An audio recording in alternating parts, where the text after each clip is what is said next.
जय महाराष्ट्र मित्रांनो, महाराष्ट्राचा अर्थसंकल्प 2024-25 जो आहे तो सादर झालेला आहे. त्यामध्ये गरिबांसाठी 12 योजनेचे महत्त्वपूर्ण निर्णय घेण्यात आलेले आहे. यामध्ये कोणाला याचा फायदा होणार आहे, संपूर्ण माहिती आपण व्हिडिओच्या माध्यमातून पाहणार आहोत. तर मित्रांनो, अतिरिक्त अर्थसंकल्प 2024 दुर्बल घटकासाठी विविध योजना आणल्या गेलेल्या आहेत. तर सर्वप्रथम प्रधानमंत्री आवास योजना, रमाई आवास योजना, शबरी पारधी व आदिम आवास योजना, मोदी आवास योजना, यशवंतराव चव्हाण मुक्त वसाहत योजना, पुण्यश्लोक अहिल्यादेवी होळकर घरकुल योजनेच्या माध्यमातून पुढील 5 वर्षात 35,40,491 घरकुल बांधण्यात येणार आहे. ठीक आहे. त्यानंतर दुसरा आहे सन 2024-25 साठी स्वच्छ भारत अभियान ग्रामीणच्या दुसऱ्या टप्प्यासाठी 1,886 कोटी 84 लाख निधीची तरतूद करण्यात आलेली आहे. त्यानंतर तिसरं आहे मौलाना आझाद अल्पसंख्याक आर्थिक विकास महामंडळाकडून राबवण्यात येणाऱ्या योजनेकरिता कर्जावरील शासन हमीची मर्यादा 30 कोटी रुपयावरून 500 कोटी रुपये केलेली आहे.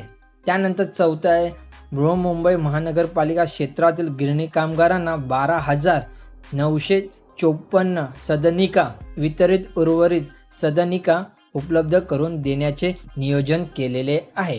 त्यानंतर तृतीयपंथी धोरण 2024 जाहीर भरती प्रक्रियेमध्ये तसेच सर्व शासकीय योजनांमध्ये स्त्री पुरुषांसोबतच तृतीयपंथी हा लिंग पर्याय उपलब्ध.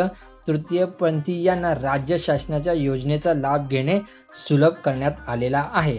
त्यानंतर 6वं आहे धनगर समाजाच्या शैक्षणिक व सामाजिक उपक्रमासाठी खारघर नवी मुंबई येथे 4,000 स्क्वेअर फूट मीटरचा भूखंड करण्यात आलेला आहे. त्यानंतर 7वं आहे महाराष्ट्र घरकुल कामगार कल्याण महामंडळामार्फत नोंदणीकृत घरकुल कामगारांसाठी विविध कल्याणकारी योजना सुरू करण्यात आलेल्या आहे. ठीक आहे. त्यानंतर 8वं आहे पानपिंपरी आणि मुसळीचे उत्पादन करणाऱ्या बारी समाजाच्या आर्थिक सामाजिक शैक्षणिक विकासासाठी संत श्री रूपलाल महाराज आर्थिक विकास महामंडळाची स्थापना करण्यात आलेली आहे. त्यानंतर दिव्यांग व्यक्तीसाठी धर्मवीर आनंद दिघे घरकुल योजना पहिल्या टप्प्यात 34,400 घरकुल बांधणार आहेत. त्यानंतर दिव्यांग व्यक्तींना इलेक्ट्रिक वाहनांचे वाटप सुद्धा करण्यात येणार आहे. ओके. त्याच्यानंतर सर्व स्वरूपातील स्वातंत्र्य दारिद्र्य नाहीसे करणे हे शाश्वत विकास ध्येय साध्य करण्याचे निश्चित करण्यात आलेले आहे. आणि सर्वात लास्टचं महत्त्वाचं म्हणजे संजय गांधी निराधार अनुदान योजना आणि श्रावणबाळ सेवा राज्य निवृत्ती वेतन योजनेतून निराधार विधवा दिव्यांग तसेच वृद्ध नागरिकांच्या दरमहा अर्थसहाय्यात वाढ 1,000 वरून 1,500 रुपये अशी केली गेलेली आहे. सन 2023-24 मध्ये 54,60,000 लाभार्थींना 7,145 कोटी रुपये अनुदानाचे वाटप करण्यात आलेले आहे. आता हे वाटप संजय गांधी निराधार अनुदान योजनेचे हे वाटप हे डीबीडी मार्फत बँकेत लाभार्थ्याच्या जाणार आहे.